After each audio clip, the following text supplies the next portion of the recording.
This weekend, I came across a story in the New York Times that perfectly illustrates the issue that Canada has and the choice Canada has in the energy transition. And it is titled, here's the headline: There's a race to power the future. China is pulling away. But here's the subhead: Beijing is selling clean energy to the world.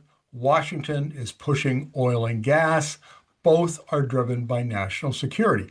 And this is a point I've made for the last couple of years, is that it's not climate policy anymore that is driving the adoption and the manufacturing of clean tech, envirotech, electric tech, whatever you want to call it. It is now the geopolitical race, if you will, the struggle between China and the United States. So what I'm going to do is I'm going to read a little bit from the story, paraphrase it actually, and then this story had great graphics, really good graphics. So we're going to go through 6 or 7 slides, some graphics, and just talk about them, and then I'll talk a little bit about Canada. So here we go. The race is on to define the future of energy. Two of the most powerful countries in the world, United States and China, are pursuing energy strategies defined mainly by economic and national security concerns, as opposed to the climate crisis.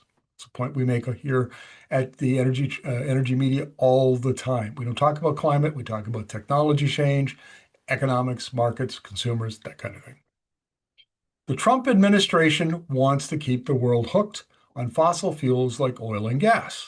The United States is the world's largest producer of oil and the largest exporter of natural gas, offering the potential for what Mr. Trump has called an era of American energy dominance that eliminates dependence on foreign countries, particularly rival powers like China. China is racing in an altogether different direction. It's banking on a world that runs on cheap electricity from the sun and wind, and that relies on China for affordable high-tech solar panels and turbines. Now, here's what I would add to what the Times said, at least in this paragraph, and that's the supply side. Solar panels, wind turbines, coupled with batteries, but it's the demand side. That's the really important thing, because the oil and gas have never had competitors on the demand side, and now they do. And those competitors are electric vehicles, heat pumps, and industrial processes. So now we're going to get into the graphics. So before we get to the New York Times graphics, I want to I got some information from the International Energy Agency's World Energy Investment 2025 report. So total global energy investment in 2025 is going to equal 3.3 trillion US dollars. Clean energy investment, the kind that China specializes in, is 2.2 trillion, so two-thirds of it, and fossil fuels investment, oil, gas, and coal, 1.1 trillion, only a third. So that's the scenario: is capital is moving from oil and gas, from fossil fuels into clean tech and electric tech. In fact, this is a conversation, if you watch our videos regularly, Kingsmill Bond of Ember Energy made this just a few months ago. The smart money is going into electric tech. It's following the Chinese example. Here's the next one. China's announced foreign investments in clean tech since 2023. Look at all of the plants that they are building outside of China. And this is really important because I said this in May of 2024 when then President Biden slapped on 100% tariffs on Chinese EVs, and there were some other tariffs on solar panels and other electric tech. All this will do is funnel China into the global south, Africa, Latin America, Asia. And why is that important? Because if you look at oil modeling, and I read a lot of it, OPEC in particular is kind of the oil and gas forever leader. And what it says is that, yes, we expect that oil and gas demand will drop in the developed world, in the global north, but the global south, the emerging economies of the global south, will expand so much that they will more than offset the decline in the global north, And they will, in fact, we'll see a very large increase in demand for oil and gas out to 2050. Well, what happens if China moves into the global south in a big way, as it's doing? And not only is it exporting all of that technology, but it's also setting up manufacturing plants for local production. And that's what this graph represents. And you can see just how much of it and how extensive it is. Okay, so let's get on to exports. This first one, and these are the New York Times graphics, lithium-ion batteries. China so dominates the manufacturing of lithium-ion batteries at the global level and all of their supply chains. Very, very difficult for anybody to break into it. We saw Europe's Northvolt go bankrupt trying. $65 billion of exports, a lot of them going to Europe, a lot, but most of a similar amount going into Asia. Also, a lot going into Americas, including the United States, but also into like Mexico and Latin America. Solar panels and modules, $40 billion. A lot of it, about half of it into Europe, a quarter of it into Asia, and the rest into the Americas and Africas. This is really important because solar is far and away the easiest source of power generation to bring to market. So, within a year or two of deciding to build a solar farm, you can have it up and running, and depending on how fast you can connect to the grid. And it's the distributed energy. So putting it on your roof, having battery in your garage, but maybe even more important yet, and it's just really taking off, and that is industrial and commercial applications. If you are a plant and you're worried about a blackout or brownout or any kind of interruption, investing in a self-generation with battery storage is becoming a big issue. And that's also true of fleets of electric vehicles that want to cut their costs and charge right on site. So solar panels and modules, we expect to see that increase in adoption and the value of adoption between now and 2050. Here's a really important issue for Canada: electric cars. Now you can see China leads at $38 billion. Last year, half of all vehicles sold in China had a plug. By the way, that's the biggest auto market in the world. And this year they're expected to be about 65%. But look at the amount their exports that are going to Europe, $28 billion. Into Asia, $14 billion.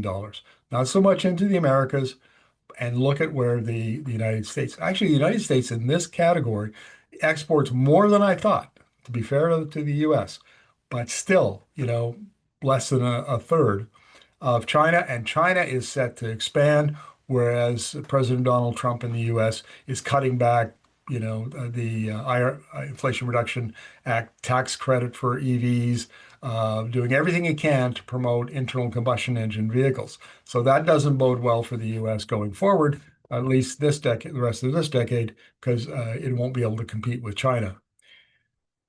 That's the clean tech, the electric tech side of things, and where you can see China is definitely, it just is overwhelmingly dominant in that space. Well, let's go to oil and gas. This is where the U.S. shines. So you can see the United States is far and away the biggest oil producer in the world at about 13.2 million barrels a day. Saudi Arabia and Russia are next at 9. Canada is fourth at fifth. So this is part of the reason why these trends are very important for Canada. Well, look at the amount of crude oil that the U.S. exports. $52 billion worth to Europe. And what is Europe doing? Try to accelerate its electrification, and including, bringing in renewables into its grid, expanding its grid, as well as adopting electric transportation. That's going to have an implication for U.S. crude oil exports after 2030. Also into Asia, it exports $50 billion. We'll see where that goes, because with China dominating Asia, so much of that, they're looking at electrifying as well to remain competitive. Now we come to natural gas. The United States, again, huge exporter, but a little more than half, in fact, of that in the form of LNG goes to Europe. Again, Europe is electrifying to get off oil and gas, to get off gas. both for power generation and for space heating. And China is actually a very large producer of natural gas. I think it's fourth largest in the world. Still very small compared to the United States. And then, of course, you have coal, which really is, despite the odd rally, is the long-term future is it's being phased out. And you can see that the United States, while it's a big exporter, is a lot of the coal power generation in the U.S. is declining, and China, while it still is a big coal user, it sees that coal as a source of domestic fuel for its power generation. So the bottom line here, and this is where Canada comes in, because the New York Times has framed it very well. China is electrifying and is all in on electric tech. It has in sort of an electric industrial or policy and diplomacy. It has the Belt and Road Initiative. It's helping countries build out their power grids and their infrastructure like ports, so they can import some of this electric tech. So China is absolutely determined, and it's a strategic priority of the national government, that they're going to do that. And as you see in the U.S., by the same token, is trying to leverage its dominance in oil and gas. But this looks to be, it may work this decade, because we're not going to hit peak oil demand until 2029, according to the IEA. So it'll work this decade under President Trump, maybe the next president, whoever that might be. But at some point, the trends, if you look at investment, if you look at costs, if you look at the adoption in various markets, the trend clearly favors China and electric tech, and not the U.S. and its crude oil and natural gas exports. What does Canada do? Because Canada right now is tied very tightly into the U.S. It's very integrated into the U.S. oil and gas market. So clearly, what happens to the U.S. is going to have an effect on Canada. Maybe not by 2030, but probably by 2040, could have a very considerable effect. We could see a decrease in demand. So does Canada stick with the U.S. and its dependence on oil and gas, or does it make a pivot to what China is doing and start emphasizing electric tech, both on the supply side, so increasing the supply of clean electricity? We should point out Canada already has a very clean power grid, 84, 87% clean, mainly due to hydro, nuclear, and some wind and solar. So we're well situated to make that pivot, but also have a very large oil and gas sector, fourth largest in the world on oil, fifth largest in natural gas. This is a fork in the road. And it's very important now because newly minted Prime Minister Mark Carney and his Liberal government have decided, they ran on 2 months ago during the national campaign, they ran on the idea of re-engineering the Canadian economy, less integration with the US, more East and West, and more trade with Asia and Europe. So should they trade oil and gas, or should they be trading electric tech?